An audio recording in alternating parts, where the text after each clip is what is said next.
Du coup, Solitarium, c'est en fait un long métrage de 1h57, si je ne m'abuse. C'est en fait découpé initialement en 4 courts-métrages. Est-ce que tu as tourné chaque époque chronologiquement?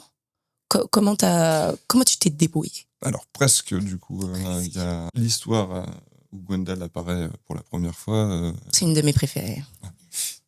Apparaît et du coup a été tournée avant l'histoire de l'herbe. Je suis parti d'une première histoire, donc la première qui apparaît dans le film, et à chaque fois je laissais une porte ouverte, un personnage qui apparaissait ou des petits indices pour poursuivre une autre histoire et créer un lien. Et du coup, il y a eu cette 5e histoire. Celle du psy, du coup. Exactement.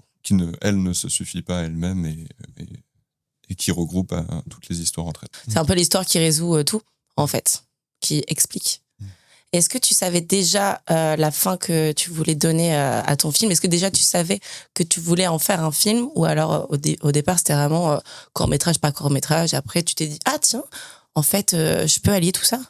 Non, à la base je suis vraiment parti dans l'idée d'en faire un long-métrage. Ah ouais, c'est dingue. Tout était prévu. C'est un peu flippant comme ça. Tu prévois beaucoup de choses 5 ans à l'avance, toi? Non, mais du coup, le but, c'était de continuer de réaliser en attendant de me faire produire pour un long que j'écrivais à cette période-là, et d'en faire un film à la fin, et que c'était, à la base, c'était mon plan B. Sauf que mon plan A, ça s'appelait L'aube d'une seconde vie, c'était un scénario qui pour le coup, je l'ai abandonné, puisque depuis Soul est sorti, et c'est une version édulcorée de mon scénario.